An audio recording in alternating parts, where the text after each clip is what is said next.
Hello दोस्तों, welcome to the Gaurav academy. दोस्तों, इस वीडियो में हम कवर करेंगे हिस्ट्री के पार्ट 2 के बारे में। जो एसएससी में आए हुए प्रीवियस ईयर क्वेश्चन के पेपर्स हैं उसमें ये हिस्ट्री का पार्ट 2 है दोस्तों। ठीक है, इससे पहले मैं पार्ट 1 करा चुका हूँ। जो लोग नए व्यूवर्स हैं वो पार्ट फर्स्ट देख सकते हैं जाके, उसका लिंक आपको डिस्क्रिप्शन बॉक्स में मिल जाएगा, वहाँ से आप देख सकते हैं। तो आप लोगों को और क्लियरिटी हो जाएगी दोस्तों। फिर इसके बाद आप इस वीडियो को दोबारा देख सकते हैं। ठीक है, जिससे आप लोग का ये क्लियर हो जाएगा कि प्रीवियस ईयर में किस टाइप के क्वेश्चन पूछे गए हैं और आप आने वाले एग्जाम में अच्छा परफॉर्म कर सकते हैं। प्रीवियस ईयर क्वेश्चन को देखते हुए अंदाज़ा लगाया जा सकता है दोस्तों। ठीक है, कि किस टाइप के क्वेश्चन पुटअप होंगे। तो चलिए शुरू करते हैं इस वीडियो को हम लोग। तो दोस्तों, हमारा यहाँ पर क्वेश्चन है पहला आज का कि निम्नलिखित में से कौन अलाउद्दीन खिलजी के शासनकाल में राज्यपालों में से एक था। तो हमारे ऑप्शन है जलालुद्दीन खिलजी, शम्स-उद-दीन इल्तुतमिश, सी नंबर है गयासुद्दीन तुगलक और डी नंबर है हमारा नसरुद्दीन महमूद। तो इसका सही आंसर क्या हो जाएगा दोस्तों? इसका सही आंसर हो जाएगा गयासुद्दीन जो तुगलक था दोस्तों, वो अलाउद्दीन खिलजी के शासनकाल में राज्यपालों में से एक था। और गयासुद्दीन तुगलक दोस्तों तुगलक वंश का संस्थापक था, जिसने 1320 से 1324 तक शासन किया था। कब से?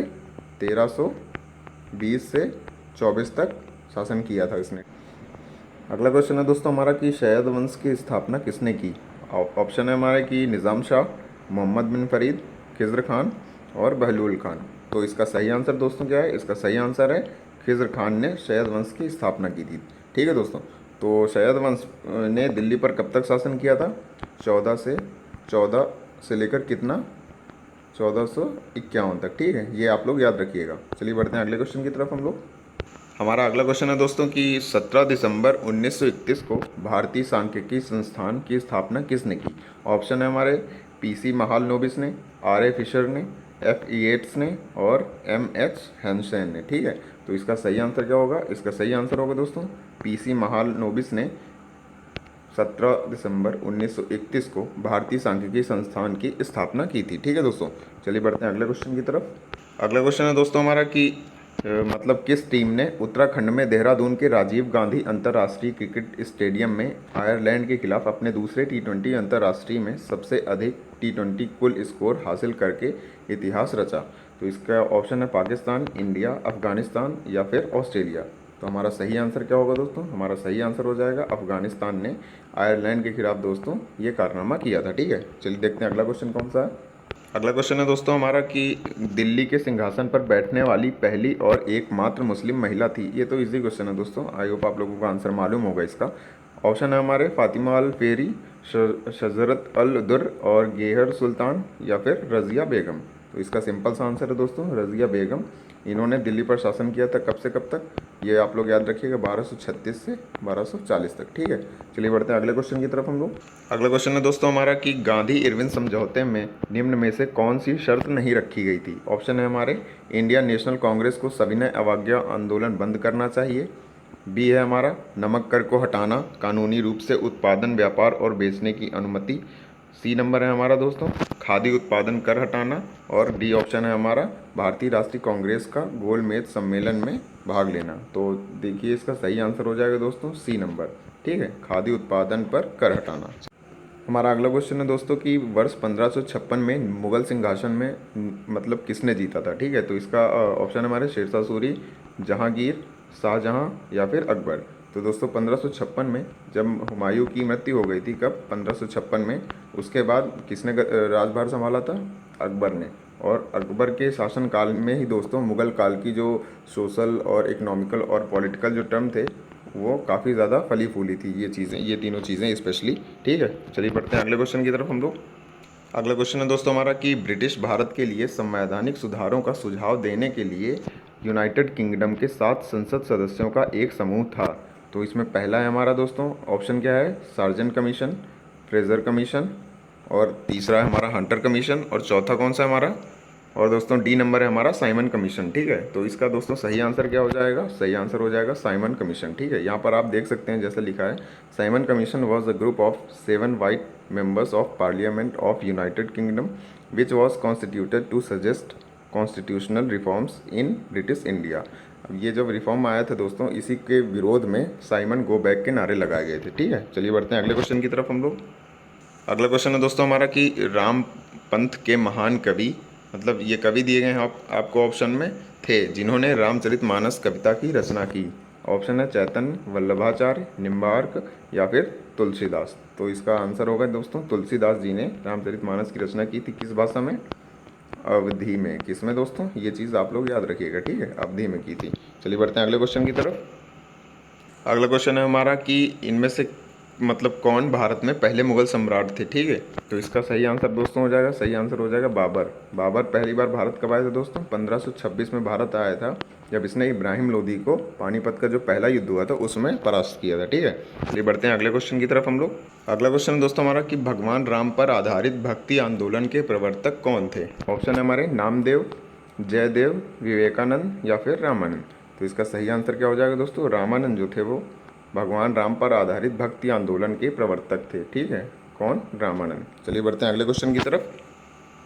अगला क्वेश्चन दोस्तों हमारा कि जात और सवार शब्द किस प्रशासनिक व्यवस्था से संबंधित हैं। ऑप्शन है हमारे जमींदारी व्यवस्था, जोतदारी व्यवस्था, इक्तादारी व्यवस्था या फिर मनसबदारी व्यवस्था। तो इसका सही आंसर क्या होगा दोस्तों? इसका सही आंसर हो जाएगा मनसबदारी व्यवस्था, जो थी जात और जो सवार शब्द हैं इस प्रशासनिक व्यवस्था से संबंधित हैं, ठीक है दोस्तों। चलिए बढ़ते हैं अगले क्वेश्चन की तरफ। अगला क्वेश्चन है दोस्तों हमारा कि आगरा में यमुना नदी के किनारे अपनी पत्नी मुमताज़ महल के लिए ताजमहल का निर्माण किसने करवाया था, ठीक है। तो इसका सही आंसर दोस्तों आप लोगों को पता होगा, शाहजहाँ। तो ये तो इजी क्वेश्चन हो गया दोस्तों। अब इससे रिलेटेड ये क्वेश्चन आ सकता है कि उसमें जिस चित्रकारी का यूज़ किया गया है किसमें, ताजमहल में, उसका नाम क्या है, ये भी पूछा जा सकता है। तो उसका नाम है दोस्तों पिट्रा ड्योरा, ठीक है दोस्तों। क्या नाम है? पिट्रा ड्योरा, ठीक है। ये आप लोग याद रखिएगा। चलिए बढ़ते हैं अगले क्वेश्चन की तरफ हम लोग।